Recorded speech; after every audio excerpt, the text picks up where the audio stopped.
1960, $5 could feed a family for an entire week. Today, it barely covers a cup of coffee and a muffin at the airport. Let that sink in for a second. Not just the math, but everything else that changed along with it. Because this isn't a story about inflation. This is a story about a way of life that quietly disappeared while nobody was watching. Think about that for a moment. $5. One single bill. And with it, a man could walk out of a grocery store with his arms full, stop at a diner for pie and coffee, and still have enough left over to take his kids to the drive-in on Friday night. That wasn't a good week. That was just a regular week. That was just Tuesday. And here's what most people don't realize. It wasn't just the prices that were different. It was the entire feeling of everyday life. The weight of money felt real. The things it bought felt permanent. And the world it existed in felt like it was built for the people living in it, not the other way around. It was the kind of summer morning where the screen door slapped shut behind you, and your mother's coffee still hung in the air halfway down the block. The neighborhood was already alive. Lawnmowers humming, a radio drifting through an open window, kids cutting through the warm air on bikes like they owned every inch of the street. Your dad had pressed that $5 bill into your hand before breakfast. "Go get what we need," he said, not even looking up from the paper. Like $5 was nothing remarkable, because back then, it wasn't remarkable. It was enough. You headed to the grocery store on the corner, the one with the scuffed linoleum floors and the smell of cold meat and fresh bread all mixed together near the back. The owner knew your name. He asked about your father's back. He actually waited for the answer. And this is where it gets interesting, because that interaction, that 2-minute conversation between a man buying groceries and the man selling them, was worth something.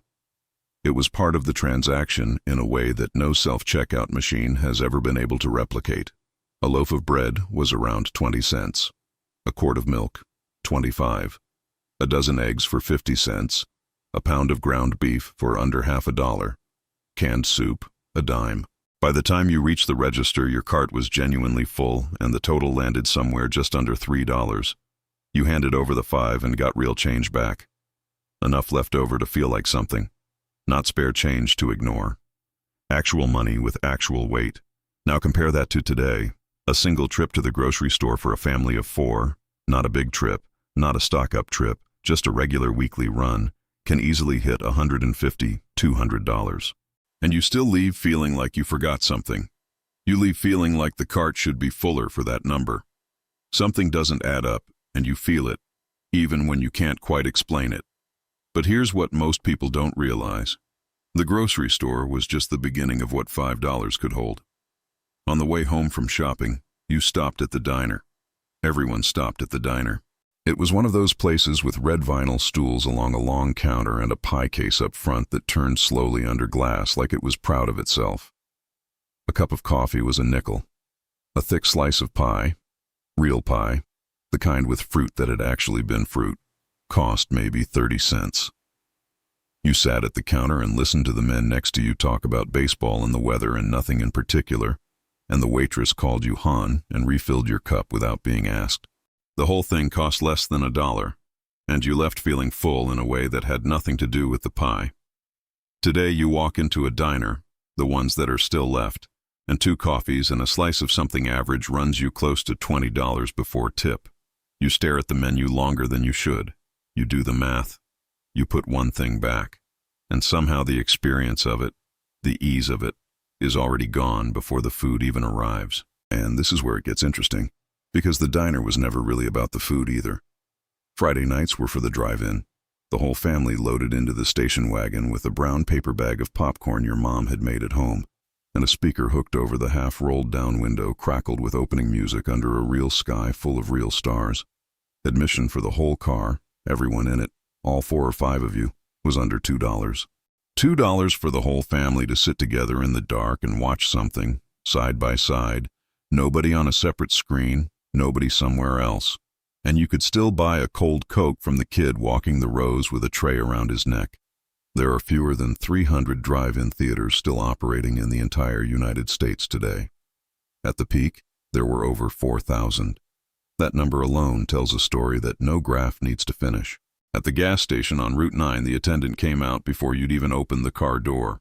He washed your windshield, he checked your oil, he chatted while the tank filled, and a full tank of gas cost somewhere between $3 and $4 depending on the day.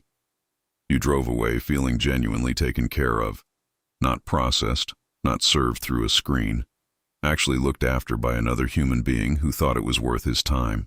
And this is the part that changed everything. Somewhere along the way, we started calling that kind of service old-fashioned. We started calling it inefficient.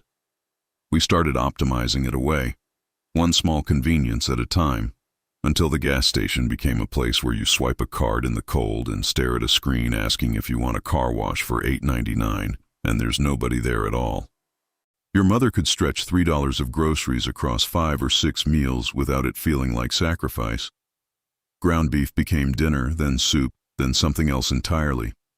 Day-old bread became Sunday French toast. Nothing was wasted because nothing felt disposable. And when the week was done and everyone sat down at the kitchen table, not a fancy table, just the one that was always there was a feeling in that room that's genuinely difficult to describe now. Not wealth, not abundance.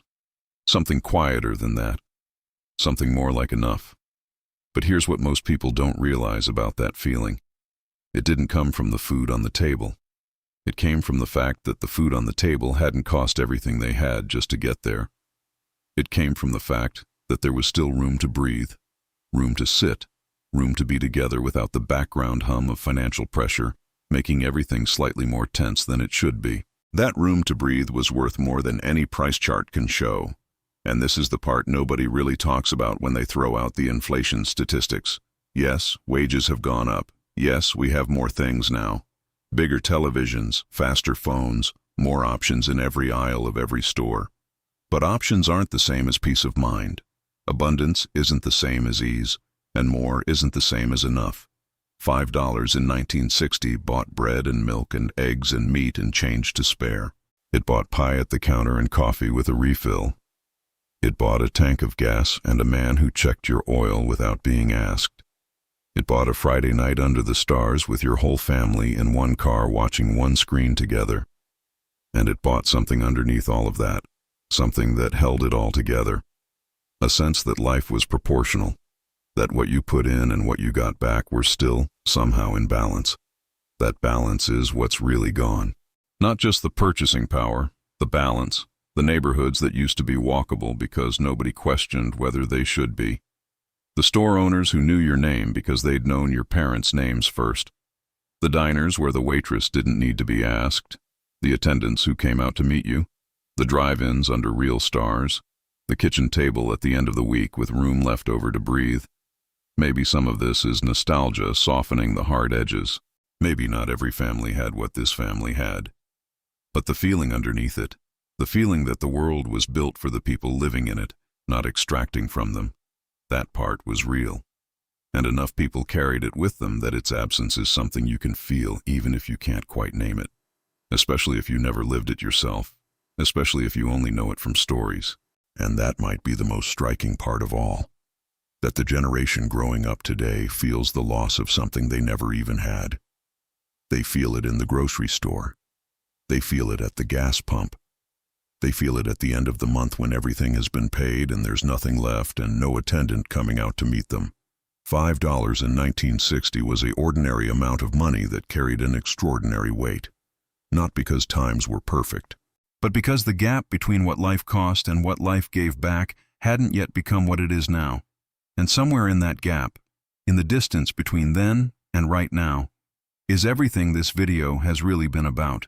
If this story stayed with you, if it reminded you of something you heard once or something you half remember yourself, drop it in the comments. Tell me what you remember. Tell me what someone you loved used to tell you about the way things were. Those stories matter. Subscribe if you want to keep feeling that, because there's more where this came from, and every one of them is worth slowing down for.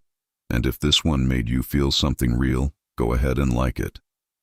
Sometimes that's how we remind each other that it's okay to notice what we've lost.